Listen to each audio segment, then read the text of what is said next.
Halo semuanya, hari ini kita bakal ngobrolin sesuatu yang sadar atau enggak, ada di mana-mana dan jadi jantung kebudayaan kita. Alih wahana.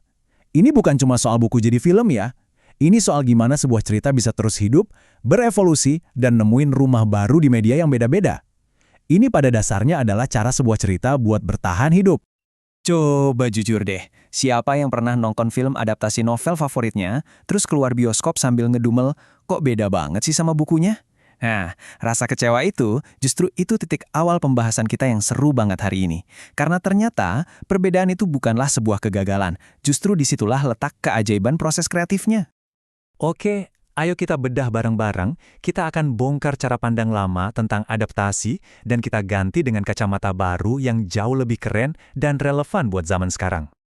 Dulu tuh, lama banget, karya adaptasi itu cuma dihakimi dari satu hal. Seberapa setia dia sama sumber aslinya. Pokoknya harus sama persis, titik. Seolah-olah tujuan utamanya itu cuma jadi fotokopian yang sempurna. Cara pandang kayak gini tuh sempit banget karena bikin karya adaptasi seolah-olah cuma jadi versi kelas 2 dari karya aslinya. Nah, terus datanglah seorang teoretikus hebat, Linda Hachian, yang ngubah cara kita berpikir. Dia bilang, adaptasi itu adalah pengulangan tanpa replikasi. Maksudnya apa? Gampangnya gini, ceritanya diulang, tapi nggak pernah jadi duplikat yang identik. Ini bukan soal nyuntek, tapi soal menafsirkan ulang. Sebuah aksi kreatif yang melahirkan karya baru yang berdiri sendiri. Keren kan? Di Indonesia, kita punya istilah yang menurut saya puitis banget untuk ini, alih wahana, pindah kendaraan.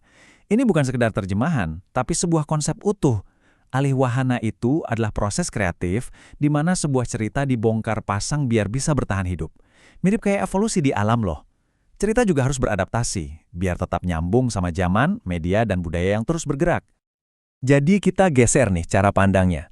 Dari yang tadinya melihat adaptasi sebagai salinan yang sifatnya hierarkis, jadi melihatnya sebagai dialog. Ada obrolan kreatif antara karya baru dan karya lama. Konsepnya mirip seperti palimpsest. Bayangin aja papan tulis yang udah dihapus, tapi jejak tulisan lamanya masih samar-samar kelihatan. Nah, adaptasi itu kayak gitu. Karya aslinya masih ngintip di balik karya baru, bikin pengalaman kita jadi jauh lebih kaya. Sekarang, ayo kita masuk ke dapurnya para adaptor. Kita intip gimana sih proses transformasi yang super rumit tapi juga super kreatif ini benar-benar terjadi. Kunci dari semua ini ada di satu kata, transkodifikasi. Kedengarannya teknis ya, tapi sebenarnya simple. Ini proses menerjemahkan cerita dari satu sistem bahasa ke bahasa lain. Misalnya, dari bahasa tulisan di novel ke bahasa gambar bergerak dan suara di film. Setiap media itu punya tata bahasa dan kosakatanya sendiri. Disinilah tantangan artistiknya dimulai. Dan tantangannya itu bukan main loh. Coba bayangin, pikiran-pikiran yang ada di kepala tokoh dalam novel itu harus diubah jadi aksi yang bisa kita lihat di layar. Ratusan halaman plot yang ruwet harus dipadatkan jadi film 2 jam tanpa kehilangan jiwanya. Perasaan yang dijelasin berparagraf-paragraf harus bisa ditunjukin lewat satu lirikan mata seorang aktor. Itulah seninya alih wahana. Nah, contoh paling briliannya belakangan ini ya adaptasi Gadis Kretek. Novelnya kan punya alur maju mundur yang acak dan kompleks banget. Serial Netflix-nya dengan sangat cerdas menata ulang struktur itu biar pas sama format tontonan berseri. Setiap episode jadi punya gregetnya sendiri. Ini bukti nyata kalau perubahan itu bukan cacat, tapi justru sebuah keharusan biar cerita bisa bernapas di rumah barunya. Dan jangan salah, proses alih wahanan ini udah ada dari zaman baheula. Usianya setua peradaban kita, dan jangkauannya jauh lebih luas dari sekedar buku ke film. Dari dulu banget, cerita rakyat dari mulut ke mulut diadaptasi ke panggung teater. Terus di abad ke-19, novel dan drama diubah jadi pertunjukan opera yang megah. Masuk abad 20, wah jadi eranya film dan televisi. Dan sekarang di abad 21, kita punya video game dan platform streaming yang bikin kita bisa berinteraksi. Setiap teknologi baru selalu membuka pintu baru buat cerita. Dan setiap media punya bahasanya sendiri. Teater itu kekuatannya ada di kehadiran fisik aktor di depan kita. Opera, kayak adaptasi cerita Malinan Kondang misalnya, pakai musik buat bikin emosi jadi berkali-kali lipat. Film, ya kita tahu, menerjemahkan teks jadi bahasa visual. Nah, yang paling baru, video game. Ini mengubah kita dari penonton pasif jadi pemain yang bisa menjelajahi dunia ceritanya. Oke, dari masa lalu kita lompat ke masa depan, mari kita lihat gimana era digital dan peran kita semua sebagai penonton sedang mengubah total peta penceritaan. Di zaman internet ini, lahir yang namanya prosumer. Ini gabungan dari kata produsen dan konsumen. Artinya apa? Artinya, kita, para penonton, nggak lagi cuma duduk manis menerima cerita. kita sekarang aktif ikut serta menciptakan, merombak, dan menyebarkan cerita itu sendiri. Sadar atau enggak, kita semua adalah prosumer. Buktinya ada di mana-mana. Komunitas fans nulis fanfiction yang bikin dunia Harry Potter jadi lebih luas dari yang pernah dibayangkan penulisnya. Satu potongan adegan film bisa di-remix jadi ribuan meme dengan makna yang baru. Seolah-olah cerita aslinya itu kita ambil, kita putar-putar, kita kasih bumbu baru.